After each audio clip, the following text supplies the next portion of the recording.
this edition of Geek Culture Unboxed. I am Lou, Diego's on camera, John is at home with the family. We certainly understand. You see it, you know it. We've been waiting for it. 2 years later, here we have in studio, Spiral Studios, Ghidorah statue based on Godzilla King of the Monsters. You can see it. I don't even have to tell you this thing is a beast. It takes two people to put it together. I will tell you that. The wings are a pain in the butt. But man, there's a lot to talk about, a lot to show you. Diego's going to focus primarily on the statue. You're not going to see me as much in this video. First, let me go over the nice little tidbits that came in the big packages. First off, we have a COA. Number 291 of 299. This is the deluxe edition. You can see that it lights up and it flickers. Very nice touch there. Put that back in there. Comes with a cool Monarch dossier. I have two of these, so this is the first one that I'm opening. I didn't open mine. Let's open this and see what comes inside.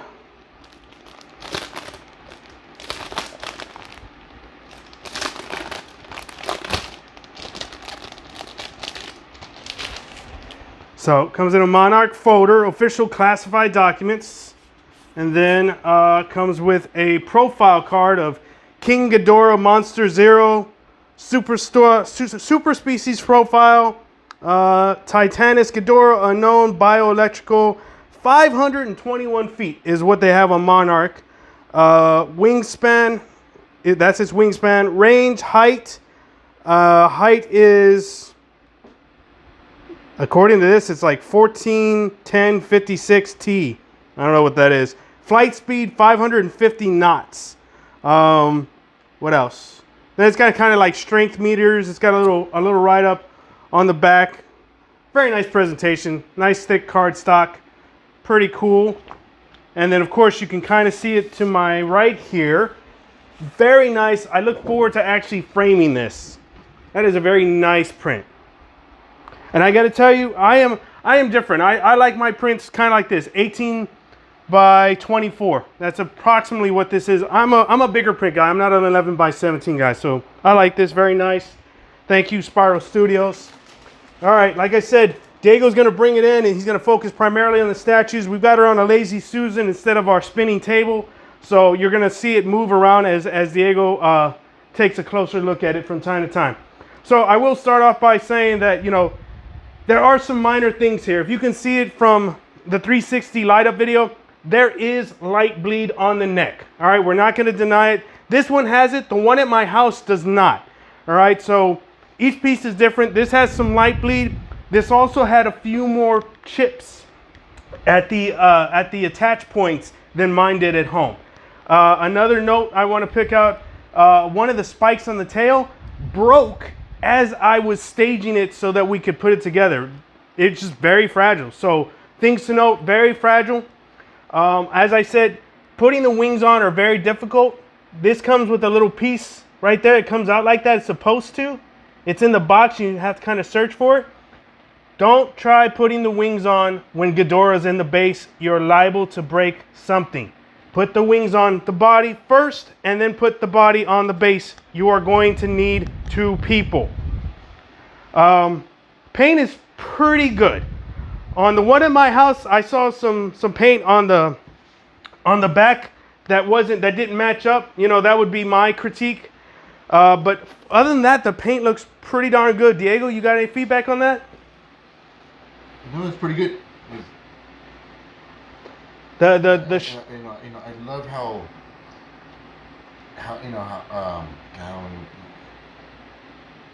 on the head. It's just the color, how it goes into the gradient. The gradient, how like the shading, how it goes into the horns. Okay, that's cool. I agree. I love that. Okay. Yeah, the detail is really good on the texture of Ghidorah. On the face is really good. While we're talking about the heads, you know, an outside person that looked at it said, "Hey, I wish the eyes and the mouth lit up, kind of like the Balrog that we have in the background." And I agree. If there would be some light in the mouth and in the eyes, it really would have made it stand out. But unfortunately, maybe they didn't think about that. Maybe it was too difficult to get that little detail, although I'm unsure because I'm pretty positive that the light up pieces are made completely of clear resin and painted afterwards. So very good question for Spiral Studio. The base, again, aside from the light up feature, the base is just kind of gray, red, you know, just destroyed buildings from the battle. But the light up feature is really cool. The plume on the side there that Diego's looking at, that actually has to plug in with a special cord that I've never seen on a statue before, but it's really easy, right? As we turn it, you will see in the background, in the back of it where the AC adapter plugs in, you'll see that it has the little button to push. And so if you don't want to have the light on Ghidorah, you can take out the AC adapter. It comes with a little end here so that it magnetically sits in there. And that's a pretty cool little feature. I'm sure Diego's going to get some good shots of the back here and the wings. Just amazing. They're beautiful, right? The detail and the shading, excuse me. Just the detail on the muscular. The muscularity of the back, yeah. It almost looks like Schwarzenegger, if he was Ghidorah. It almost looks like an arachnid or what do they call it? You know what it actually looks like now that I'm looking at it? Because I've never really looked at it. You ever seen that movie Red Dragon? Yeah. It looks like, remember the dragon? It looks like the back of the dragon in the painting. Or not the face huggers. Oh yeah, there's that too. Throwing out all our pop culture references. Everything seems to fit together pretty snugly. You know, again, not too many complaints. I think the light bleeds are simply, you know, a paint issue more than a fit issue. And this is what we're talking about, the light bleed right here. You can see right there. And for those wondering, you know, we were going to put this on our circular table, but, you know, Diego has decided that it would look cool like this so that you could kind of get the scale of this bad boy with our biggest bad boy in the background, Devastator there. And I agreed. I said, yeah, that's cool. It would be great for you guys to be able to see this side by side. He is a beast. And I'm talking about Ghidorah. Just the 55-inch wingspan, 24-inch circular base. Just where I'm at, I can't even get inside the camera. I have to back up. You know, back up. And right now I'm a good 5 feet away from it. Mm-hmm. The very tallest head, the one in the middle, what's his name? It's Okay, it's Ishi. What was it? It was in Japanese. Well, in English it's 1, 2, 3. In English is 1, 2, 3, or I actually like to call it. Well, San I know was the last one. Yeah, San is Kevin. San is Kevin. So I call the one on the right Omega. I call the one in the middle Alpha, and then of course everybody else from the internet, the one on the left is Kevin because he got his head bit off. I had to grow it back. Inichi-san or something? Yeah. Inichi-san. We had somebody tell us the actual Japanese names, but we can't remember. We already forgot. Forgive us. Sorry. Cool piece. Like, why would I tell you to get this piece? Aside from the fact that it is the first gigantic Ghidorah figure out there. Now, there have been other Ghidorah figures made in vinyl or PVC, but they're smaller, but nothing of this scale or magnitude. Now, what I can tell you is while this is the first, this is most likely not going to be the last. So for those that are unaware, Prime One Studios is doing Godzilla pieces. They announced a big, man, it had to have been like almost 30-inch Godzilla piece. They revealed it the other day. Of course, XM Studio is doing Godzilla pieces. So with XM Studios and Prime One both doing Godzilla pieces, you know they want a Ghidorah. You know they do. So there's a chance that a bigger Ghidorah is going to come out. For me, right now, I am good. This is good for me. I don't even have anywhere to display it. Diego's shaking his head. I don't even have anywhere to display it. I've got 2 of these, one for our shows and one for my personal collection. I don't have anywhere to display it. If you guys saw the post on Instagram, I put the X Plus Gigantic Godzilla, the 1995 Godzilla. I put that in front of this guy. It doesn't scale. I'm very disappointed with that. I was hoping, you guys remember when we reviewed those, I was really hoping that my X Plus would scale with this. It's too big. And X Plus is 19 inches. The Spiral Studios version of Flaming Godzilla is actually 20 inches. So that doesn't scale with this. So I'm actually disappointed with Spiral that we don't have a Godzilla that goes in scale with this. I'm a scale collector. I'm sorry. I don't like having different scales. You know, that's the same thing with our Transformers. We actually like Imaginarium because the smaller scale goes with the bigger scale Devastator, and it's as close as we can get to, you know, kind of actually living that moment in that day. With this, it's a more modern, right? 2019 Ghidorah.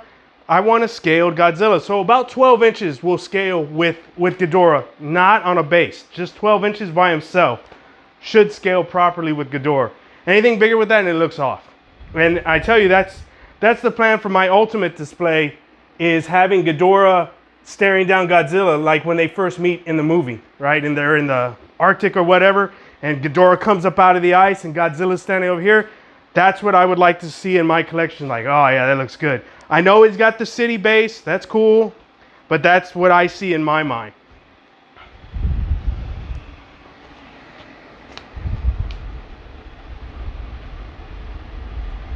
Diego, thoughts? Scale? Size? You know, just the wingspan of this sucker. You know, if you put it up, you are never gonna put it back again. You know, it's like, not unless you're a professional, you know, collector, a vendor. You know, not unless you're a professional or a vendor like us who are very delicate. But man, you know what? This was just a one and done. If you know, for those of you who just like to collect pieces, it's a one and done, because the more and more you try to put it back together, the more and more you're gonna chip this. Chip it, or you're at risk of breaking it. Yes. And again, don't put the wings on until you put it on the body, and then put the body on the base. You have to worry about that spike breaking. You have to worry about the next spike breaking. Same thing over here. Even when you put in the necks, you know, it's like, it's like, just the sound of it sounds like you just chipped something. Yep. And here we had a little problem when we first set them up.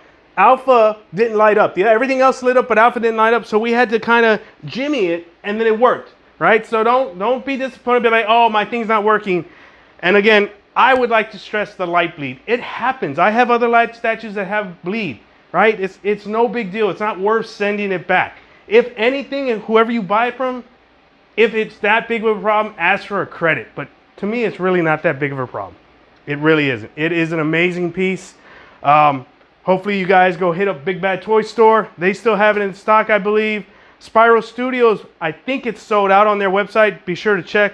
And of course, there's other collectible stores out there.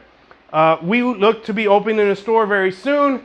I want somewhere where you guys can come see this in person. Of course, next to Devastator and all these other cool pieces that we have. So that's something we're working on in the background. What else was I going to say to that? The reviews will change, right? Once we get our store, the review background will change, because what it'll be is we'll actually be able to say, hey, check out what we just got in. So something we're definitely working towards, but you're going to have to come down to San Antonio to see us to check it out. But for this edition of Geek Culture Unboxed, we'll see you geeks next time.